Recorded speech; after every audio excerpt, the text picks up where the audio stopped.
I can see myself on the table, on the bed. I can remember feeling that I was in this place of just pure, just love and peace and solitude. And it was just a perfect silence. And everything stopped. It was like time itself, everything just stopped. And well, hello, everyone. My name is Johnny Davis, and I'm a business owner, entrepreneur, speaker, best-selling author, and some would call me as a inspirational life coach. Whole new term out there, but that's what I am. And today I'm going to share with you a little bit about my story and how I got here. And so, oftentimes people ask me about my near-death experience and how did it happen and so on and so forth. So I just want to kind of give you a little backdrop, some context that led up to the near-death experience if I could. So I'm going to bring you guys back to Christmas Eve of 2012. My wife and I, we were actually talking about Christmas and having a wonderful time. And in fact, we were also talking about um, we were starting our family. We were thinking, well, we were in the process of starting our family as well. And so we were talking about baby names and everything and so on and so forth. So it was a great time, really festive time. And as luck would have it, I actually went into sudden cardiac arrest at 3 o'clock in the morning. My wife and I, we were asleep and we were cuddled together like this. And she said I started to convulse and she called my name because she thought I was having a bad dream. She's like, babe, wake up, wake up, wake up. And she noticed that I did not respond. And she turned on the lights and saw that my eyes were rolling in the back of my head. And so she immediately got up and she called 911. And he told her what to do as far as how to administer chest compressions. And so she began to administer CPR on me in the bed. Now, when you're doing CPR on someone, that person should be on a hard surface and not on a bed. And so I'm going up and down on the bed, up and down. And so she continued to do that until the firemen came. It's 4 firemen that came into our home. So she got off me and she ran to the door to let them in. And each one of the firemen, they took over from where she left off, and each one of them did 300 chest compressions on me, or a total of 1,200 chest compressions. And then they shocked me 6 times with the defibrillator. Now, it was on the 6th time that I began to breathe on my own, but I never regained consciousness. There was a period of over 16 minutes in which I did not have oxygen to my brain, or I didn't have a pulse.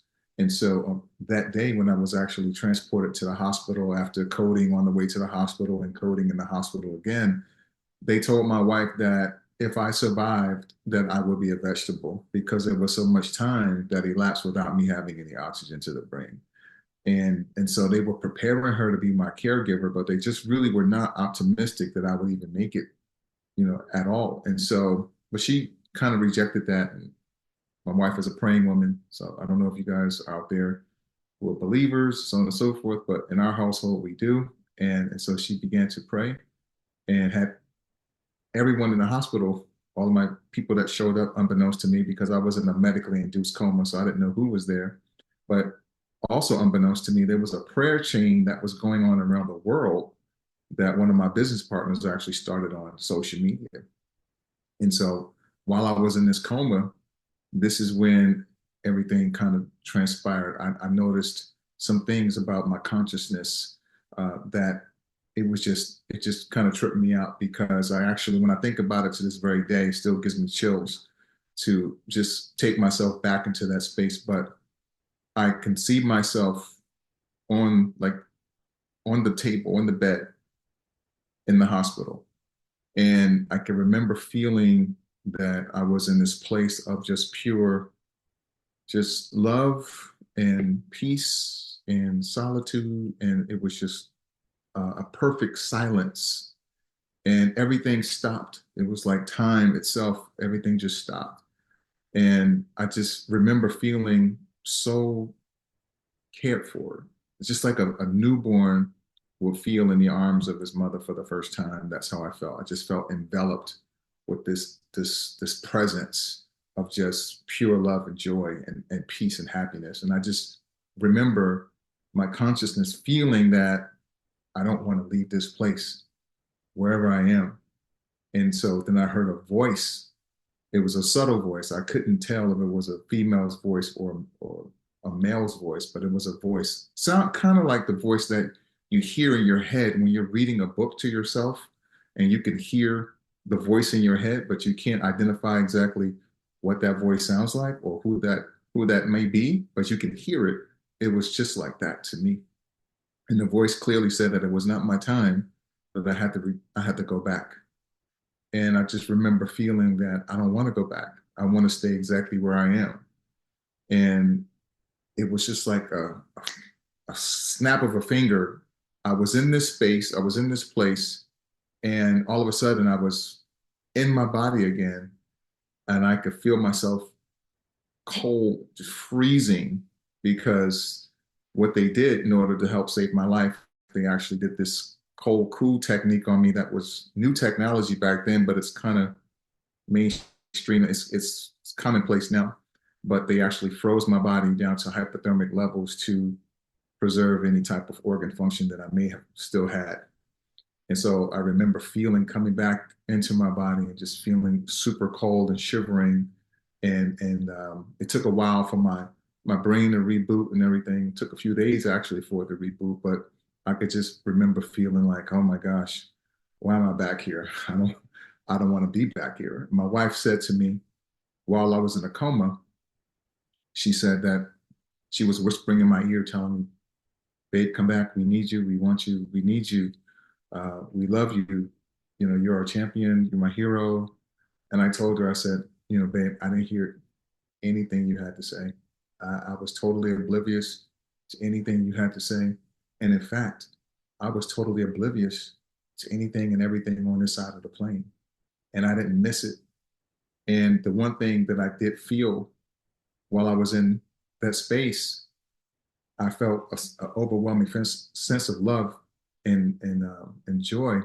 But what I did not feel was the weight of pain or the weight of regret or the weight of disappointment and despair or any type of negative energy. You know, all of this energy is weighted.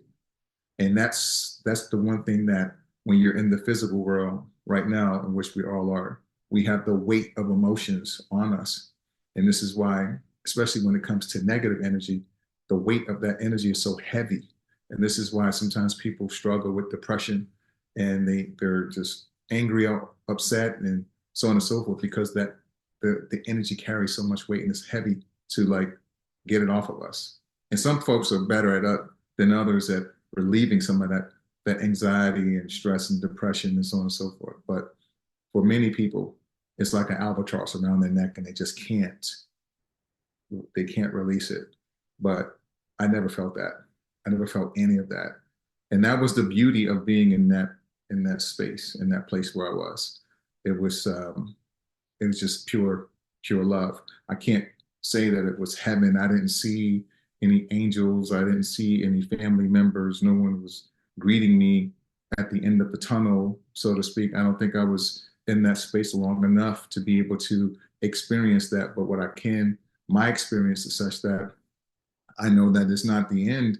It's only the beginning, especially when you can see yourself lying there and you know that, well, that I'm not there. I'm not in that space, but I can see it. It's kind of it's surreal is not a word that I can even use to describe exactly what that feeling is like. But it's something that I think about every day, even to this day. That was almost 12 years ago now that this occurred. And 12 years later, I still think about that feeling, and it inspires me, it motivates me, and it comforts me when I think about everything that's transpiring in the world today, all of the bitterness and the anger and the hatred and all the negative things that you see that's going on in the world today. It just lets me know that human beings, by and large, are just lost. We're just lost emotionally. We have no idea who we are. We have no idea that we're really truly spiritual beings having a human experience, and that we're in control of everything that we want to manifest and create. We have the ability to do anything and all that we want to do, but we're just totally disconnected from it. We're just lost. And when you don't have a sense of who you are, you can easily be manipulated and duped and controlled to feel and do things that are outside of your character or outside of your truest potential. and you're just led astray. But today, having the experience that I've had, I'm more empowered than anything else. I'm more inspired and I'm more fired up than anything else because now I've been given a glimpse of what things can truly be. I've been given a glimpse of really truly understanding that it's not about the person's skin color or suit that they're occupying, but it's truly about the spirit. It's about the energy that dwells within that person, that suit that the person is wearing, or the spirit is wearing, I should say, is nothing more than a suit. So we can't get fixated on the external. The true reality is what you can't see. The true reality is the unseen. And so we have to focus on dealing with a person's spirit nature, if you will. And if you understand that, we can truly, truly, truly make this world a much better place. Thanks so much for sharing. What was the experience like for your wife in the healing process? It sounds like she really went through a lot. Well, for my wife, it was very traumatic because she witnessed me take my last breath in her hands and die. So even to this very day, she doesn't like to do interviews. She doesn't like to talk about it, even though I let her know it's okay, it's fine. I'm still here, right? Which is the title of my book, my best-selling book. I'm still here, from heart failure to heart of a champion. I let her know every day I'm still here. I'm not going anywhere. I work out 4 or 5 times a day, and I mean 4 times a week, not 5 times a day, but 4 times a week. And I do that to let her know, look, I'm physically still, I'm strong. You don't have to worry. I'm okay.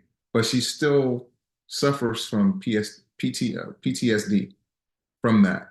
And for a long time, she was triggered by so much. Even sometimes when I travel and we're not traveling together, there's still a little bit of separation anxiety. What if something happens and I'm not there to do CPR on you, or to help you, to call 911 or so on and so forth. And I would say in the beginning, first few years, I kind of suffered with the same thing, the separation anxiety. But now, no, I don't even think about it. And I do my very best to kind of like walk her through this daily process of just accepting the fact that that was a that was a situation that did occur almost 12 years ago, but you don't have to worry about that anymore. I mean, we have things in place. I have a device in my chest to prevent any type of future sudden cardiac arrest events. And so I'm walking around with my lifesaver now. So you don't have to worry. Don't worry about it. But it was very hard. It was very, very hard for her initially. And we should have probably, in the beginning years, we should have probably sought counseling, some type of therapy or something like that to kind of help. But we didn't. We didn't know any of the survivors. We didn't know that we could. We didn't know if any other organizations existed. I never spoke to anyone else who had a near-death experience. I wouldn't even talk about it because it was just like one of those things like, well, who's going to believe me? Who's gonna want to know about this? Like, yeah, I really did die. I was gone from here, and who's gonna want to know about it? I had no idea, so I just kept everything inside. I wrote about it in my book, and we released the book in 2017. But that was it. It's just one of those things where we just kind of like relied on one another, and we just counseled one another, and we just kind of powered through life, just with all this bottled up emotion, and just trying to figure out exactly what this all meant, and how now, where do we go from here? This experience happened to us, but what do we do with it? Like, what happens next? So we try to figure that out on our own. And but thank God we're here. We're in a much better space, and everything is clicking on all cylinders. And today, both of us have become like symbols of hope and inspiration for people who have gone through not just near-death experiences, or sudden cardiac arrest, or whatever the case might be, but whatever, if they're going through like a very, very tough, challenging time in their life, we've become like symbols of hope and inspiration for many people around the world. And I tell ourselves, well, this is why we're here. This is what we went through, this to get to this point, to be the beacon of light to show other people, hey, you know what? You can survive whatever you're going through, You've already survived the worst day of your life. Now keep going. And this is how you do it. This is the blueprint to not only just survive, but now you can thrive in your situation. Just keep living. What if you don't have a near death experience? How do you find the kind of hope and faith that you've created? You know, you've had this really transformative experience. What about for the rest of the people in the world who don't die and come to this sort of conclusion? Yeah, if you haven't had, it's really difficult, I guess, for people to kind of focus on the things that you should be grateful for versus the things that you don't have. And I think that's what really kind of trips people up. They focus so much on the things that they don't have versus the things that they do have, and be grateful for that. Like be grateful that you can open your eyes because there's a person out here who's blind who can't see. Be thankful for the fact that you can hear because there are people walking around here deaf. Be thankful for the fact that your legs work because there are people that are sitting in wheelchairs right now that would just wish that they could actually stand up and go to a football game or basketball game or stand and applaud their kid as they're watching them at their recital or what have you. So I think that once people can really get to a point where they can live in a space of gratitude versus, oh, well, I don't have this and I don't have that, and you're searching for an external source of self-worth as opposed to looking internally and just saying to yourself and knowing that you are enough. Your being is enough. You being here is enough.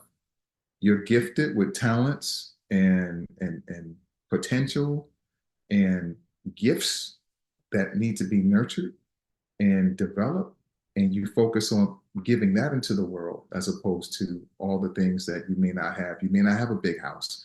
You may not have a lot of money. You may not have all the cars and home shoes and what have you. All these external things, these material things that really get you bogged down because it's something that you've given all these things value.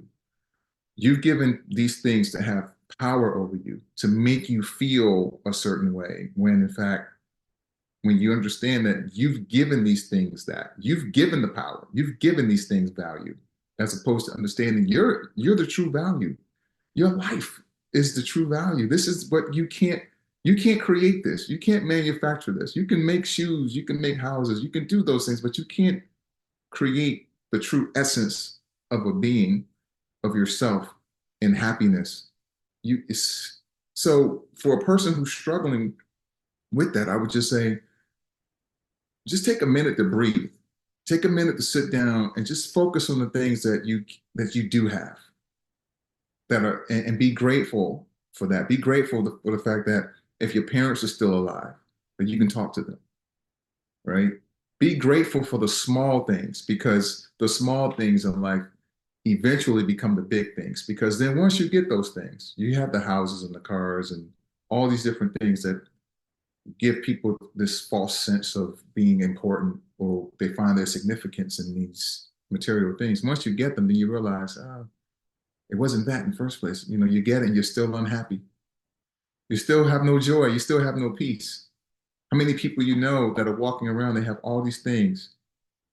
They have all the trinkets of success, but inside they're empty. They're lonely. They're dead.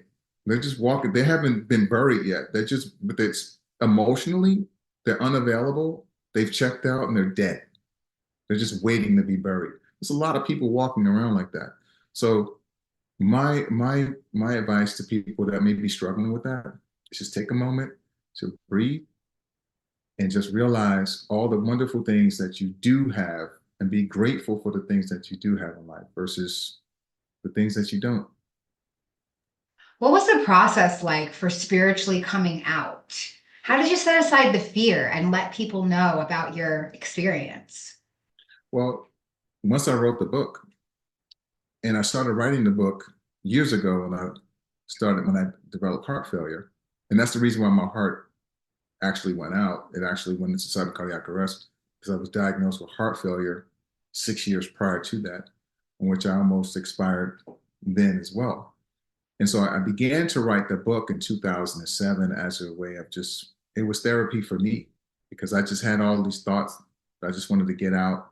I couldn't talk to anybody about what I was going through when I had the heart failure because if you've never gone through anything like that, it's kind of hard for people to really understand what a person is going through when you're not able to walk long distances, you're tired all the time, and you're just sick, and it's just a terrible situation. But most people would not be able to identify with that. So for me, I would just write it down. It was no sense in talking to doctors because they don't want to listen to you like that. I mean, they just want to give you prescriptions and send you on your way so they can see the next patient. So who you really talk to? You know, I wasn't married at the time. Wife and I, we weren't married. So I began to write those things down. And then once I suffered a sudden cardiac arrest, that was a whole nother chapter, a whole nother book.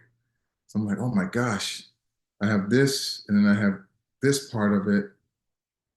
This just became something even crazier. So I wrote that down, and then I released the book, and then it became a bestseller. And like the first day it was released, and then I started to receive so much positive feedback from the book. People that had heart failure, just like myself, people that had suffered sudden cardiac arrest, just like myself. I connected with some groups on social media, on Facebook, and I'm like, oh my gosh, look at all these people. There's a whole, like, there's thousands of people that are just like me. I thought I was the only one. We thought we were the only ones, and we weren't. And so a lot of those individuals got my book, they read it. The feedback that I received from it was just overwhelmingly positive. How I remember one person telling me that they were ready to literally give up. And once they read my book and they read the whole story, they were like, "Oh my gosh, you've given me so much inspiration to now not only just not give up, but to write my own book." And I'm like, "Oh yes, awesome!" And so the more feedback I got, it it gave me the confidence and the confirmation that I needed to know that okay, all of this was not in vain. Then I was uh, requested to be on different podcasts and requested to be on different news shows and things of that nature and different programs and such over the years, just sharing our story. And it really became apparent to me that, okay, this is why I went through all of this. It didn't happen to me, but it happened for me. It happened so that I could develop and become a completely new person, completely different person. I had to work some muscles that I never worked before. And now I have those muscles not gym muscles, but I have these other muscles that I didn't have before that gave me the ability to be able to tap into a whole world of folks, not just people that were in my immediate circle, but people around the world that had these same issues, these same emotional troubles. Some people that were going through their own post-traumatic stress, situations as well. People that needed to understand how to reinvent themselves, how to take this mess that they went through and turn it into a message. They wanted to know all these different things, and they were able to get that from the book. And so, the more feedback that I got from that, it just inspired me even more. So the transition of going from a heart failure patient, sudden cardiac arrest survivor to inspirational speaker, life coach. It was a seamless transition because it was something that I lived through. It wasn't just a book or several books that I've read or I got a PhD in philosophy or theory or what have you, but I have a PhD in life experience. And so it connects it connects better when you've actually physically, gone through it and you've not only survived it, but you're now thriving because people can physically see with their own eyes that life doesn't just have to stop here just because this tragic situation happened to me. It doesn't have to own me. I can own it and still thrive. Do you think that spiritual and physical health are linked together in some way? I believe they go hand in hand. I believe they go hand in hand. So if you're spiritually sound, typically you're going to be physically sound. If you and because here's the thing, you're out of what people see on the outside is first happening on the inside. So if your spirit is not right, then physically you're not going to be right. You ultimately can control how you feel. Like you can make yourself sick. You can literally make yourself physically sick by having negative thoughts, just thinking negatively all day long. So if you just think about somebody right now who's just they're on social media and they're just consuming all of this negative garbage that they see every single day. They're just watching video after video of this person being killed, this person being shot, this person's arguing with this person about what just transpired with the election and this and that and the third. And you just you're getting a steady diet of this stuff all day, every single day. What do you think that person's physical state's going to be? They're going to be angry. They're going to be upset. They're going to be possibly sick, nauseous. Like, so everything, they both go hand in hand. So there's a phrase that you probably learned when you took your computer class back in the day that said garbage in, garbage out, right? So it's the same thing with us, garbage in, garbage out. You are what you consume. So if you're consuming good information, inspirational information, personal development that's making you better, that's giving you the ability to go out and do great things, then you're going to do that. You're going to be more inclined to take care of your health. You're going to be more inclined to take care of your body. You're going to be more inclined to do right by your body because you know that your body gives you the ability, your good health gives you the ability to go out and do whatever it is that you really want to do with your life. So if you have a dream or a goal or a passion or whatever it is, well, you can't do it if you're sick. You can't do it if you're lying flat on your back. You just can't do it.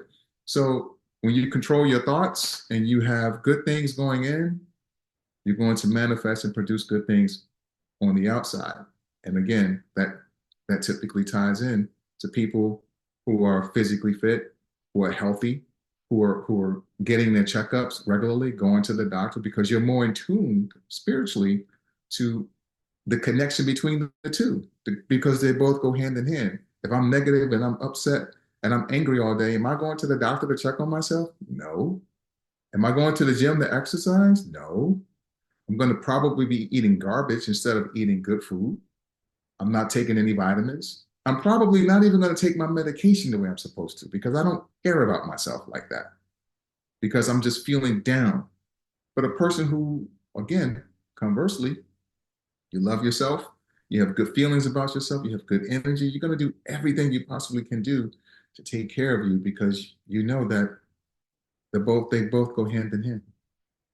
Have you had any other mystical or spiritual experiences from either before your NDE or after your NDE that you'd like to share about? Well, I mean, prior to no, but after it was after like immediately after, I would say I had some visitations, I would say.